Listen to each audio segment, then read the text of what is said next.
പദ്ധതിയുടെ ഭാഗമായി കേരളത്തിലെ 5 റെയിൽവേ സ്റ്റേഷനുകളുടെ നവീകരണം പൂർത്തിയായി ഉദ്ഘാടനത്തിന് ഒരുങ്ങുന്നു. മംഗളൂരു ജംഗ്ഷൻ, കാസർഗോഡ്, പയ്യന്നൂർ, ഒറ്റപ്പാലം, അങ്ങാടിപ്പുറം എന്നീ സ്റ്റേഷനുകളാണ് അവസാനവട്ട മിനുക്കുപണികൾക്ക് ശേഷം തുറന്നുകൊടുക്കാൻ തയ്യാറെടുക്കുന്നത്. കേരളത്തിലെ റെയിൽവേ വികസനത്തിന്റെ പുതിയ മുഖമാണ് ഈ പദ്ധതി. നവീകരണം പൂർത്തിയായ മറ്റ് സ്റ്റേഷനുകൾ കൂടി നോക്കാം. വടകര, മാഹി, ഷൊർണൂർ ജംഗ്ഷൻ, കുറ്റിപ്പുറം, പൊള്ളാച്ചി ജംഗ്ഷൻ എന്നീ സ്റ്റേഷൻ കെട്ടിടങ്ങൾ കഴിഞ്ഞ മാസങ്ങളിൽ യാത്രക്കാർക്കായി തുറന്നുകൊടുത്തിരുന്നു. പ്രധാന സൗകര്യങ്ങൾ: വിശാലമായ പാർക്കിംഗ് മേഖല, ശീതീകരിച്ചതും അല്ലാത്തതുമായ വിശ്രമ മുറികൾ, VIP ലോഞ്ചുകൾ, റിട്ടയറിംഗ് റൂമുകൾ എന്നിവ ഒരുക്കിയിട്ടുണ്ട്. യാത്രക്കാർക്കുള്ള മറ്റ് സംവിധാനങ്ങൾ: 6 മീറ്റർ വീതിയുള്ള നടപ്പാലം, മികച്ച ഇരിപ്പിടങ്ങൾ, മഴ നനയാത്ത പ്ലാറ്റ്ഫോം ഷെൽട്ടറുകൾ, ട്രെയിൻ വിവരങ്ങൾ അറിയാനുള്ള ഡിസ്പ്ലേ ബോർഡുകൾ, വാട്ടർ ബൂത്തുകൾ, മൊബൈൽ ചാർജിംഗ് പോയിന്റുകൾ എന്നിവയും സജ്ജീകരിച്ചിട്ടുണ്ട്. പരിസ്ഥിതി സൗഹൃദം: നവീകരിച്ച മിക്ക സ്റ്റേഷനുകളുടെയും കവാടങ്ങൾ പൂന്തോട്ടങ്ങളും ചെടിച്ചട്ടുകളും വെച്ച് മനോഹരമാക്കിയിട്ടുണ്ട്. ഈ മാസം തന്നെ ഈ സ്റ്റേഷനുകൾ യാത്രക്കാർക്കായി ഔദ്യോഗികമായി തുറന്നുകൊടുക്കും.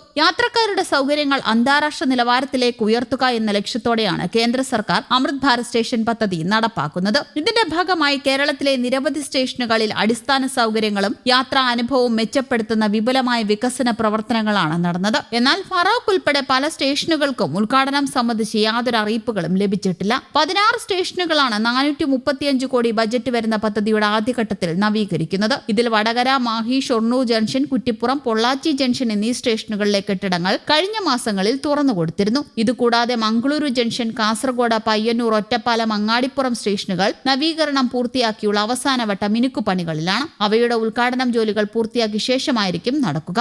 ഉദ്ഘാടനം കാത്തിരിക്കുന്ന ഫറോക്ക് സ്റ്റേഷനിലെ 2ാം പ്ലാറ്റ്ഫോമിൽ അംഗപരിമിതർക്കുള്ള ടാക്ടൈൽ ഉൾപ്പാകുന്നതുൾപ്പെടെയുള്ള ജോലികളാണ് ഇനി ശേഷിക്കുന്നത്. വിമാനത്താവള മാതൃക: വിമാനത്താവളങ്ങളിലേതിന് സമാനമായ വലിയ കവാടങ്ങളും മനോഹരമായ പൂന്തോട്ടങ്ങളും ഒരുക്കിയിട്ടുണ്ട്. എളുപ്പമുള്ള യാത്ര: പ്രായമായവർക്കും ഭിന്നശേഷിക്കാർക്കുമായ ആധുനിക ലിഫ്റ്റുകൾ, എസ്കലേറ്ററുകൾ, പ്ലാറ്റ്ഫോമുകളിൽ പ്രത്യേക ടാക്ടൈൽ ടൈലുകൾ എന്നിവ സ്ഥാപിച്ചു. വിശാലമായ പാർക്കിംഗ്: ഉദാഹരണത്തിന് ഫറോക്ക് സ്റ്റേഷനിൽ മാത്രം 100-ലധികം വാഹനങ്ങൾ ഒരേ സമയം പാർക്ക് ചെയ്യാനുള്ള സൗകര്യമുണ്ട്. വിശ്രമ മുറികൾ: എയർ കണ്ടീഷൻ ചെയ്തതും അല്ലാത്തതുമായ എക്സിക്യൂട്ടീവ് ലോഞ്ചുകളും VIP വിശ്രമ മുറികളും യാത്രക്കാർക്കായി തുറന്നു നൽകും. സാമ്പത്തിക ബജറ്റും അടുത്ത ഘട്ടവും ആകെ 435 കോടി രൂപ ചെലവഴിച്ചാണ് ആദ്യഘട്ടത്തിലെ 16 സ്റ്റേഷനുകളുടെ നവീകരണം പൂർത്തിയാക്കുന്നത്. മിനുക്കുപണികളുള്ള മറ്റ് സ്റ്റേഷനുകൾ മംഗളൂരു ജംഗ്ഷൻ, കാസർഗോഡ്, പയ്യന്നൂർ, ഒറ്റപ്പാലം, അങ്ങാടിപ്പുറം എന്നിവയാണ് അടുത്തതായി പൂർത്തിയാകാൻ പോകുന്ന സ്റ്റേഷനുകൾ. അമൃത് ഭാരത് സ്റ്റേഷൻ പദ്ധതി എന്നത് രാജ്യത്തുടനീളമുള്ള റെയിൽവേ സ്റ്റേഷനുകളെ അത്യാധുനിക സൗകര്യങ്ങളോടെ ലോകോത്തര നിലവാരത്തിലേക്ക് ഉയർത്താൻ ഇന്ത്യൻ റെയിൽവേ ആവിഷ്കരിച്ച വലിയൊരു നവീകരണ ദൗത്യമാണ്. കേരളത്തിൽ മാത്രം 35 റെയിൽവേ സ്റ്റേഷനുകളാണ് ഈ വിപുലമായ വികസന പദ്ധതിക്കായി തെരഞ്ഞെടുത്തിരിക്കുന്നത്. വികസനത്തിന്റെ പ്രധാന ലക്ഷ്യങ്ങൾ: ദീർഘകാല മാസ്റ്റർ പ്ലാൻ: ഓരോ സ്റ്റേഷന്റെയും ആവശ്യാനുസരണം വലിയ കവാടങ്ങൾ, വിശാലമായ റോഡുകൾ, ലാൻഡ്സ്കേപ്പിംഗ്, മികച്ച പാർക്കിംഗ് സൗകര്യങ്ങൾ എന്നിവ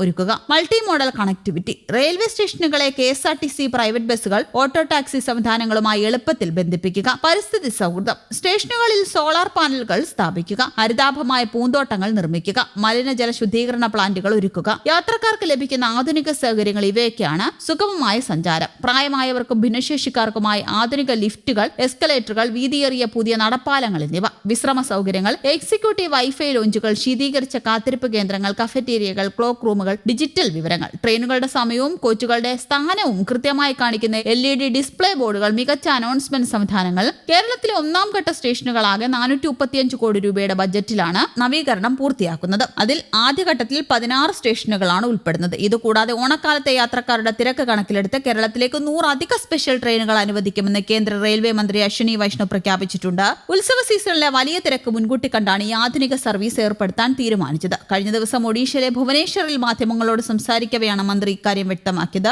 സ്പെഷ്യൽ ട്രെയിനുകളുടെ സമയക്രമം, റൂട്ടുകൾ, സ്റ്റോപ്പുകൾ എന്നിവ സംബന്ധിച്ച കൂടുതൽ വിവരങ്ങൾ ഉടനെ ഔദ്യോഗികമായി പുറത്തുവിടും. കേരളത്തിലേക്കുള്ള സർവീസുകൾക്ക് പുറമെ പുരിയിലെ രഥയാത്രയോടനുബന്ധിച്ച് 300-ലധികം സ്പെഷ്യൽ ട്രെയിനുകൾ ഓടിക്കുമെന്നും മന്ത്രി അറിയിച്ചിരുന്നു. ഓണക്കാലത്ത് അന്യ സംസ്ഥാനങ്ങളുടെ വിവിധ ഭാഗങ്ങളിൽ നിന്നും കേരളത്തിലേക്ക് എത്താനും തിരിച്ചു പോകാനും മലയാളി യാത്രക്കാർ അനുഭവിക്കുന്ന ബുദ്ധിമുട്ടുകൾ വിവരിക്കുന്ന നിവേദനം BJP സംസ്ഥാന അധ്യക്ഷൻ രാജീവ് ചന്ദ്രശേഖറും V മുരളീധരൻ MLAയും കേന്ദ്രമന്ത്രിക്ക് നൽകിയിരുന്നു. ഇതിന്റെ കൂടി അടിസ്ഥാനത്തിലാണ് കൂടുതൽ സ്പെഷ്യൽ ട്രെയിനുകൾ അനുവദിക്കാനുള്ള തീരുമാനം ഉണ്ടാകുന്നത്. News desk, Kerala Kaumudi.